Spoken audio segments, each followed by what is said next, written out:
Karthik, you're an interesting representation on the panel because you represent an edtech company. Now, edtech is the buzzword now. Edtech is everything. Now, I was reading this report as per which 2003, which was the SARS outbreak, was defined the decade of e-commerce in a way because a lot of retailers moved online, and it is being said that this pandemic, the COVID-19 pandemic, could be the defining decade for education. What is the opportunity this presents for the so many entrepreneurs, the startups of India who have this moment to seize, and how you can take this moment and sort of make it effective in, let's say, that was somewhat broken, right? Our education system was somewhat broken. How do you fix it and use this as an opportunity to make the best of it? Thanks, Gauri, and I'm a bit intimidated to be surrounded by all educators and principals. So, my sense is that I'll make 2 points. One is, I believe that education and schools now are completely transformed in the way they need to upskill and reskill students, right? The fundamental aim for schools, the way I see, is to future-proof the young people and make them employable. That's the ultimate opportunity for the students.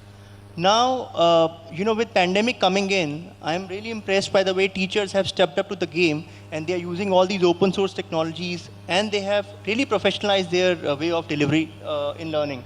But more importantly, I believe that schools of future would be like, when you have to go to a gym, you have peers and you go there and have a good time and do group exercises. Similarly, schools of tomorrow would be like learning clubs. And I also draw a parallel with healthcare industry, that when you are sick or you want to get yourself tested, you go to a diagnostic center. Otherwise, you are taking all the precautions at home. Similarly, schools will become those learning diagnostic centers where you go in for specific support and collaborate with other peers and communities and get specific inputs and support, but rest of the learning will happen at home. And now this has been proven, as you were saying in US and elsewhere, that people have seen that one full year has happened and learning outcomes have been delivered, albeit with some variances, but it's possible to learn on the own. Now, I come from AI background, and I see a lot of plethora of opportunities for edtech companies and startups to teach students, coding, teach them technologies.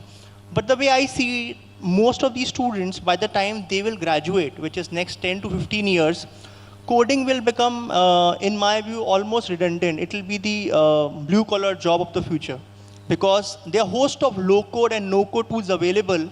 If you see things like GPT-3, you don't need to be a coder to develop application anymore now, right? So the focus is, if we're able to upskill our students with these low-code, no-code technologies and future-proof them by delivering them education around, which is AI-centric, IoT-centric. In the previous panel also somebody was mentioning about it. I think that should be the focus, to future-proof them and not just catch the latest trend and just let the students catch up with what's happening.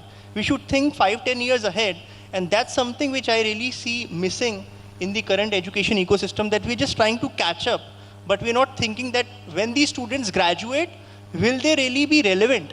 So I think if you even see, I think Elon Musk or somebody was mentioning, the biggest threat to humanity is that will they be relevant after 10 years? So I think if we are really able to solve that problem for young people, then we would have done justice as educators.